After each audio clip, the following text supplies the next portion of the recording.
Hay cosas que uno aprende demasiado tarde. Como que el silencio también puede ser una forma de violencia. Como que hay familias que no merecen ese nombre. Como que proteger a tus hijos a veces significa alejar de las personas que te dieron la vida. Yo lo aprendí un día de noviembre, en una cena que debía ser de celebración, con mi hija de 8 años sentada a mi lado, con su vestido de flores que ella misma había elegido porque quería verse bonita para la abuela. Esa imagen, mi hija peinada con dos trenzas, emocionada, sin saber lo que la esperaba, es la que me quedo grabada para siempre. Es la que me recuerda, cada vez que me tienta la duda, porque es lo que es. Mi nombre es Rebecca, no, esperen. Siempre me confundo cuando empiezo a contar esto. Es que lo he contado tan pocas veces, y cada vez que lo hago me cuesta igual. Me llamo Graciela. Soy madre. Soy maestra de primaria. Y durante muchos años también fui hija obediente de una familia que nunca supo cuidar bien. Pero voy por partes.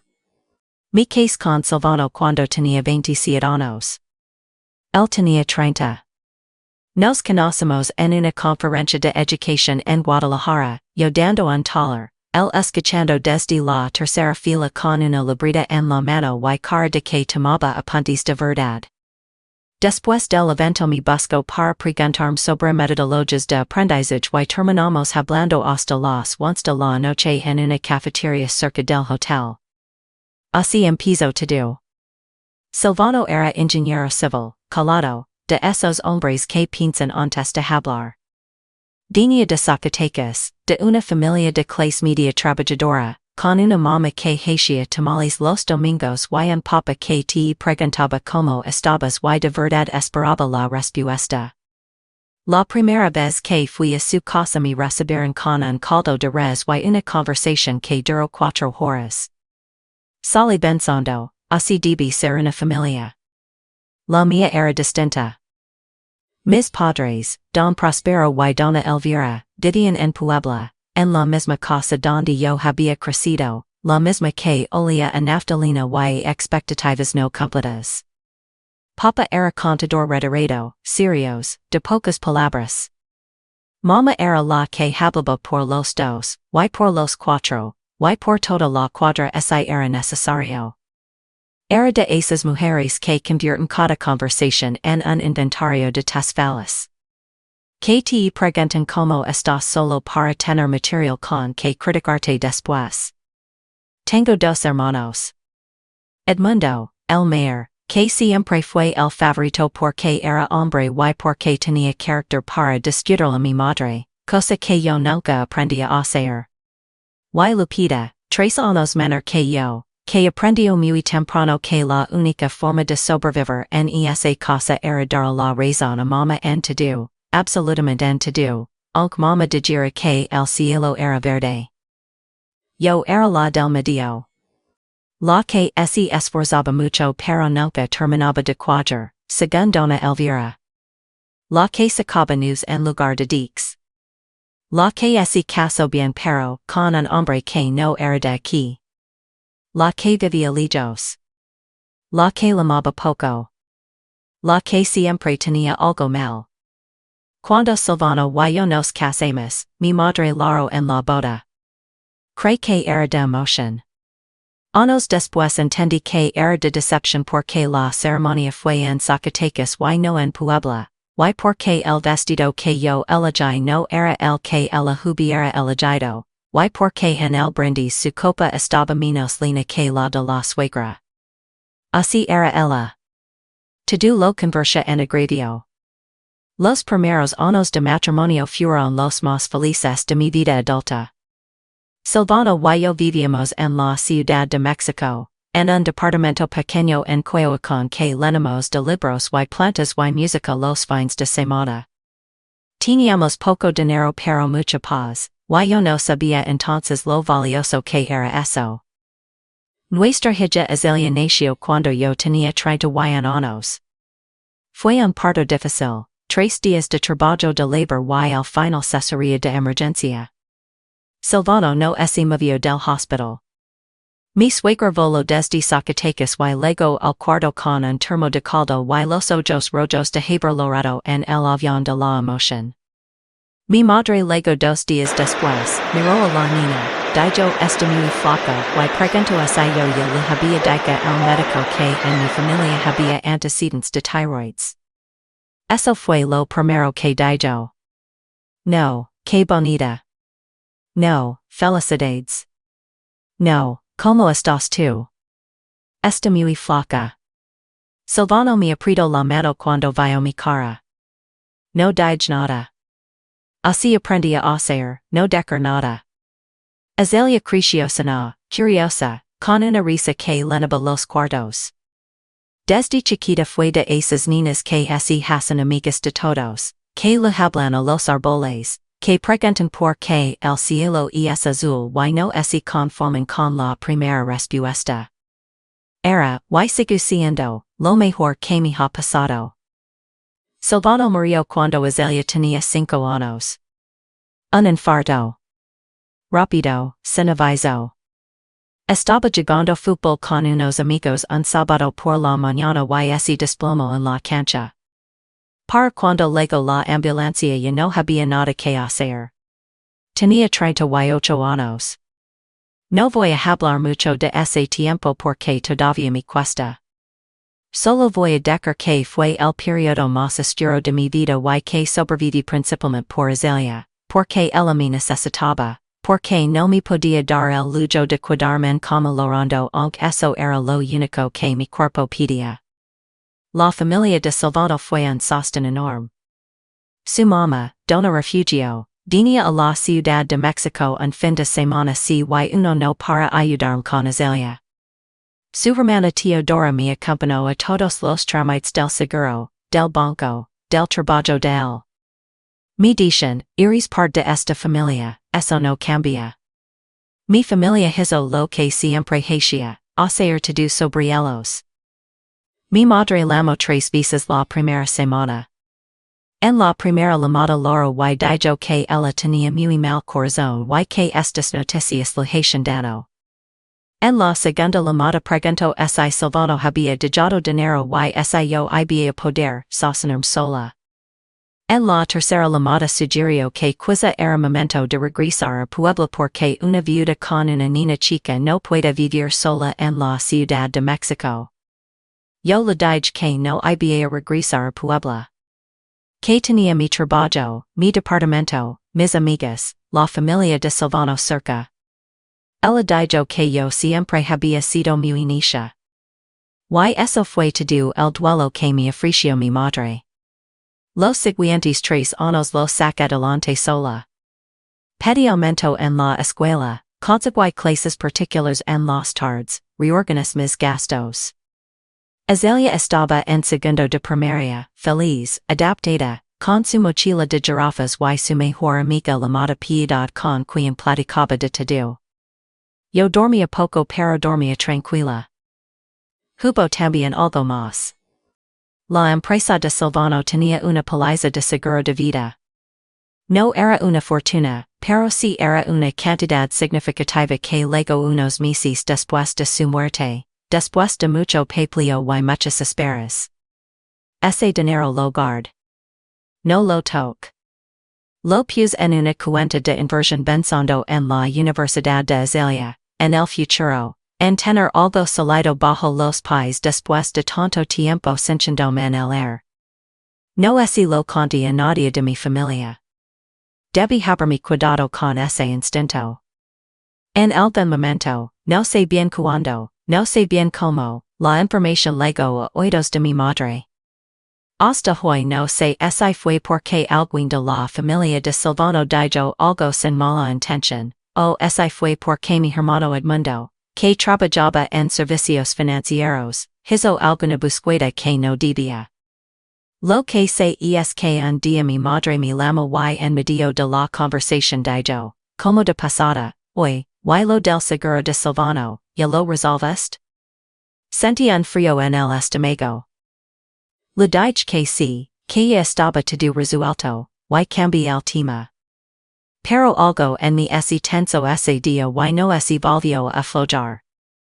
La cena de noviembre fue para celebrar el cumpleaños de mi padre. 70 años. Mis padres habían reservado un salón en un restaurante de Puebla, habían invitado a tíos, primos, vecinos de toda la vida. Era una celebración grande. Yo dude en ir hacia casi un año que no veía a mis padres en persona, y las últimas visitas no habían sido fáciles. Pero mi dije, es el cumpleaños de tu papá. 70 años y es importante. Azelia apenas conoce sus abuelos modernos. B. Azelia estaba emocionada. Lavaba semanas preguntando por sus primos, por el mol que hacía la abuela en las reuniones, por siba a haber pastel de tres leches. Eligió su vestido con mucho cuidado, uno azul con flores amarillas que había sido su favorito todo el verano. Se puso sus zapatillas de charol. Se hizo ella misma las trenzas, con algunos mechones escapando porque todavía no dominaba bien la técnica, y me preguntó, me dio bonita para la abuela, mamá. Le dije que sí. Que se vea preciosa. Si hubiera sabido lo que iba a pasar, lo habría dicho, quédate en casa, mi amor. Vamos al cine. Compramos palomitas y vimos tu película favorita y no le debemos nada a nadie. Pero no sabía. Y fuimos. Llegamos al restaurante a las 2 de la tarde. El salón ya estaba lleno, tíos que yo recordaba vagamente, primos que habían crecido, vecinos de la infancia, amigas de mi madre con sus maridos. Había flores en las mesas, serviletas dobladas en forma de abanico, una pancarta que decía Feliz cumpleaños, Don Prospero. Mi padre me recibió con un abrazo breve, el único abrazo que él sabía dar, rápido, delayado, como es el efecto físico le costera energía. Me dijo, que bueno que vinieron. No dijo nada de Azelia. Mi madre estaba en el centro del salón siendo el sol de su propio sistema. Me vio entrar, me hizo un gesto con la mano que significaba, ya llegaste, siéntate, no interrumpas. Después se agachó un segundo hacia Azelia, le pellizcó la mejilla, Azelia frunció el seno porque no le gustaba eso, nunca le había gustado, y siguió con su conversación. Me senté con Azelia en una mesa lateral donde estaban Lupita y su marido Candelario, y dos de mis primas que vivían en Puebla. Lupita me saludó con ese air que tenía siempre, mezcla de afecto genuino y superioridad cuidadosamente administrada. Candelario era de los que hablan mucho de política en las reuniones y no escuchan las respuestas. Mis primas eran amables pero distantes. Azelia se acomodó a mi lado y sacó el libro que había traído en la bolsa, siempre traía un libro a todas partes, igual que su papá, y empezó a leer mientras esperábamos la comida. Mi prima Yesenia, que tendría unos 12 años, la miró y le preguntó, ¿no te ibas leyendo? Azelia levantó los ojos del libro y respondió con toda la seriedad del mundo, no. Los libros son mejores que el aburrimiento. Me dio una ternura enorme. La comida llegó. Mol, arroz, frijoles, tortillas recién hechas. Todo estaba bueno. Por un rato pensé que quizá me había equivocado, que quizá iba a ser una tarde sin sobresaltos, que quizá mis padres habían cambiado un poco con los años y el peso de la edad. Pensé eso exactamente hasta que mi madre se sentó frente a mí. Fue después del mol, cuando ya estaban sirviendo los postres. Mi madre se instaló en la silla de enfrente con su plato de gelatina y me miró de esa manera que yo conocía desde niña, ojos entrecerrados, sonrisa que no era sonrisa. Hoy, dijo, en voz baja pero no tanto, Edmundo me estuvo contando que el seguro de Silvano fue bastante considerable. El tender se me detuvo a mitad de camino.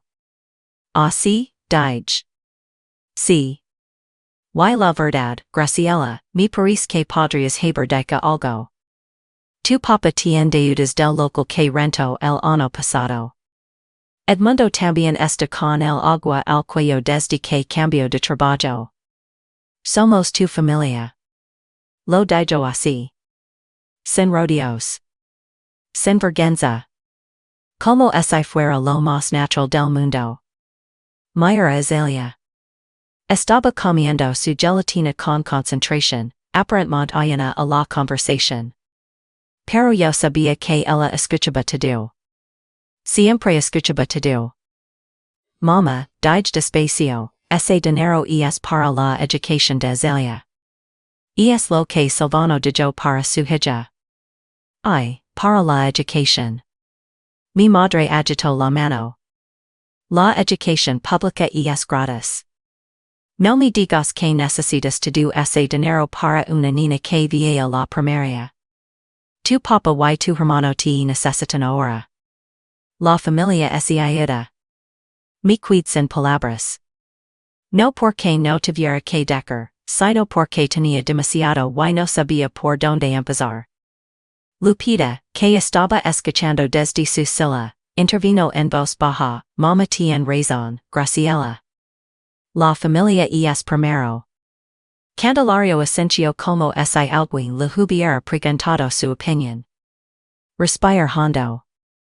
Eso es el dinero del seguro de vida de mi esposo, dije, y trate de mantener la voz firme. No es mío para darlo. Esta Azelia. Mi madre me miró con esa expresión que yo había temido toda la vida, la de decepción total, la de esperaba más de ti. Siempre tan egoísta, dijo. Bajito, pero suficiente. Y ahí fue cuando algo en mí se rompió. O tal vez no se rompió, tal vez se acomodó. Como cuando llevas años cargando algo en una posición incómoda y de repente lo sueltas y sientes el alivio y el dolor al mismo tiempo. Me perdí la silla. Azelia, amor, recoge tu libro. Mi hija me miró. Guardo el libro en la bolsa sin preguntar. Se paró. Me tomó la mano. Mi madre dijo, ¿a dónde vas? Todavía no hay pastel. Nos vamos, dije. ¿Cómo que se van? Es el cumpleaños de tu padre. ¿Qué van a pensar todos? Eso ya no es mi problema. Mi madre se levantó también. Bajó más la voz, que es lo que hacía cuando estaba más enojada. Si te vas ahora, Graciela, no vuelvas. Te lo digo en serios. Si te vas ahora es porque estás eligiendo el dinero sobre tu familia, y eso no te lo voy a perdonar. La mayor. La mayor de verdad, quizás por primera vez en muchos años. Vaya una mujer mayor que había pasado la vida convirtiendo el amor en moneda de cambio, que nunca había aprendido a dar sin pedir, que pensaba que los hijos eran una inversión con retorno garantizado. By también, detrás de ella, a mi padre sentado en su silla de honor, mirando hacia otro lado. Como siempre. Adiós, mamá, dije. Tomé a Azelia de la mano y salimos del salón. Afuera hacía frío. Noviembre en Puebla es así, un frío seco que se mete por el cuello del abrigo. Azelia caminó a mi lado en silencio hasta que llegamos al coche. Cuando cerré las puertas y puse las manos en el volante sin arrancar todavía, ella me miró. ¿Estás triste, mamá? Un poco, dije. ¿Y tú? Pensó un momento. Yo estoy bien. Tú me tienes a mí. Arranqué el coche. No lor hasta que llegamos al hotel, hasta que Azelia se quedó dormida viendo caricaturas y yo me metí al baño y dejé correr el agua para que no me oyera. No eran lágrimas de dolor, exactamente. Eran de alivio. Como cuando por fin sueltas algo que cargabas desde hace tanto que ya no sientes el peso. Mi teléfono vibró varias veces esa noche. Mensajes de Lupita, no puedo creer que hayas hecho eso el día del cumpleaños de papá. Qué vergüenza. Mensajes de Edmundo, Mamá está destrozada. ¿Estás contenta? Un mensaje de mi madre, 3 horas después de que nos fuimos, que decía solamente, espero que hayas reflexionado. No respondí ninguno. Regresamos a la Ciudad de México al día siguiente. Azelia durmió casi todo el camino, recostada contra la ventana con su cámara doblada de almohada. Yo manejé con música de fondo, bajita, y por primera vez en mucho tiempo me sentí dueña de mi propio silencio. Las semanas siguientes fueron extrañas. Extrañas pero no malas. Mi madre no llamó. Edmundo no llamó. Lupita mandó un par de mensajes más que fui ignorando hasta que dejaron de llegar. Era como si hubieran decidido todos juntos aplicarme el castigo del silencio, sin entender que el silencio era exactamente lo que yo necesitaba. Dona Refugio, la mamá de Silvano, me llamó a los días. No sé cómo se enteró, supongo que algo lo legó por algún lado. Me dijo, Graciela, ¿estás bien? Y cuando le conté lo que había pasado, guardó silencio un momento y después dijo, ¿hiciste bien? Silvano estaría orgulloso de ti. Eso sí me hizo llorar. Pero de otro tipo de llanto. Azelia, que tenía 8 años y la inteligencia emocional de alguien de 30, me preguntó una tarde mientras hacíamos la tarea, Mamá, ¿ya no vamos a ver a la abuela Elvira? Le dije la verdad, en palabras que ella pudiera entender, que la abuela Elvira y yo habíamos tenido un problema muy serios, que yo necesitaba tiempo para pensar, y que lo más importante era que ella supiera que esto no era su culpa y que yo siempre había cuidarla. Azelia asintió. Regresó a su tarea. Después de un momento dijo, la abuela Refugio es más chistosa de todas formas. Miré. De verdad miré. 3 meses después recibí una llamada de Edmundo. No de parte de él, llamaba de parte de mamá, me dijo, como si mi madre necesitara un representante. Me dijo que mamá estaba arrepentida, que las cosas así habían dicho con el calor del momento, que la familia tenía que estar unida. Le pregunté si mamá se había arrepentido de pedirme el dinero de la herencia de Azelia o de cómo me lo había dicho. Edmundo no supo qué responder. Le dije que cuando mamá quisiera hablar directamente conmigo, con honestidad y sin intermediarios, yo estaba disponible. Que no había volver a sentarme en una mesa donde mi hija fuera invisible y yo fuera un cajero automático. Que lo quería a él, que quería a Lupita, pero que no había seguir pagando el precio de pertenecer a una familia que solo me necesitaba cuando necesitaba algo. Hubo un silencio largo. Estás muy cambiada, dijo Edmundo al final. Sí, dije. Gracias. Hoy Azelia tiene 11 años. Sigo leyendo en todas partes. Sigo haciendo las tranzas sola, aunque lo cuidan mucho mejor. Die a la misma escuela donde yo doy clases, lo cual a veces le de vergüenza y a veces le de orgullo según el día. Los fines de semana vamos a casa de Dona Refugio y comemos tamales y Azelia le pide su abuela que lo enseñe a cocinar y Refugio le dice que claro, que para eso están las abuelas. Con mis padres hablo poco. Hablamos de vez en cuando, conversations cortas, sin profundidad.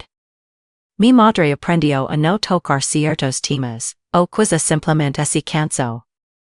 Mi padre nunca fue de muchas palabras de todas formas. No hemos resuelto nada, en realidad. Pero tampoco finjo que está resuelto cuando no lo está. Y eso, descubrí, también es una forma de sanar. Aprendí muchas cosas hace noviembre. Aprendí que el amor que viene con conditions no es amor, es negocio. Aprendí que cuidarse calada para no causar problemas solo protege a quien hace el daño. Aprendí que hay personas que confunden familia con deuda impecable, y que uno no está obligado a aceptar esa definición. Aprendí también algo que me tardó muchísimo en entender, que de esa cena no fue abandonar a mi familia. Fue elegir a mi hija. Fue elegirme a mí. Y esas dos cosas no son egoísmo. Son lo mínimo que cualquier persona merece hacer por sí misma. Mi hija me preguntó una vez, mucho después, si me arrepiento de haberme ido. Le dije que no. Que la única cosa de la que me arrepiento era no haberlo hecho antes. Ella me miró con esos ojos que tienen los niños cuando precisan algo importante, y dijo, yo tampoco me arrepiento. Ese día me engaste muy bien en el camino de regreso. No sé si me refería a la carretera o a algo más grande. Pero de cualquier forma, tenía razón. Hay familias que te enseñan cómo amar. Y hay familias que te enseñan, a la fuerza y sin caer, lo que nunca debes permitir que te hagan. Las dos enseñanzas valen. Las dos te forman. La diferencia está en no quedarte atrapada en la segunda lección creyendo que no mereces la primera. Mereces amor que no te cuesta la paz. Mereces una mesa donde tu hija no sea invisible. Mereces silencio que no sea castigo sino descanso. Y si tienes que salir de una cena para encontrar todo eso, sal. No esperes al pastel. Hay algo que entendí muy tarde. Y que ya la hubiera entendido mucho antes, las consecuencias no llegan como castigo del cielo ni como coincidencia del destino. Llegan porque las acciones tienen peso, y ese peso eventualmente se cobra. Mi mamá pasó décadas tratando el amor como si fuera una transacción, esperando que yo pagara con silencio, con obediencia, con dinero cuando lo hubiera. Y yo, durante muchos años, pagué. No porque quisiera, sino porque no sabía que tenía derecho a negarme. Eso es lo que nadie te enseña de niña, que cuidar calada también es una decisión. Que aguantar no es verdad, es miedo disfrazado de respeto.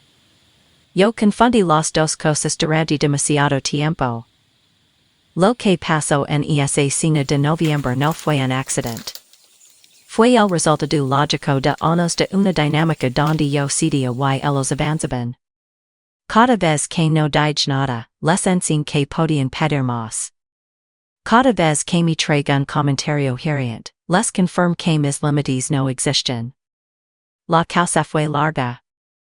El efecto llegó en forma de una pregunta sobre el seguro de vida de mi esposo, frente a mi hija de 8 años, en una mesa llena de gente. Cuando me perdí esa silla, no fue violencia repentina. Fue el resultado de todo lo que había acumulado. La inteligencia que desarrolló no fue intelectual sino emocional, aprender a distinguir entre el amor que construye y el amor que cobra. Eso no es aprender libros, es aprender las cicatrices pequeñas que va dejando quien dice querer pero actúa diferente. Ella me enseñó más de lo que yo le he enseñado a ella. Esa niña, con sus trenzas torcidas y su libro en la bolsa, se paró a mi lado sin preguntar, sin llorar, sin hacer escándalo. Tenía 8 años y tenía más dignidad que yo a los 34. Versu calma me recordó para que estaba allí, no para ganar una discusión, sino para mostrar que se hace cuando alguien te trata como si no vieras. Los hijos no aprenden lo que les decimos. Aprenden lo que nos van a hacer. La fortaleza no es no sentir dolor. Esa noche en el baño del hotel, con el agua corriendo para que ella no me oyera, sentí todo, la tristeza, el alivio, la vergüenza ajena, el duelo por una familia que nunca fue lo que yo quería que fuera. Sentirlo todo y seguir de pie, eso es la fortaleza real. No la que no logra, sino la que logra y al día siguiente maneja de regreso a casa con la música bajita y la niña dormida en el asiento de atrás. Me tardé muchos años en entender que merecer amor no es algo que se gana portándose bien y calendos cuando duele. Es algo que ya se tiene, desde antes, sin conditions. Y que las personas que te piden demostrar ese merecimiento una y otra vez, en realidad nunca te lo van a reconocer, porque el problema nunca fuiste tú. El problema era que ellos nunca aprendieron a dar sin cobrar. Eso no lo puedo cambiar. Pero si puedo cambiar lo que es ella aprendiendo como vivo. Y eso, al final, es lo único que realmente está en mis manos.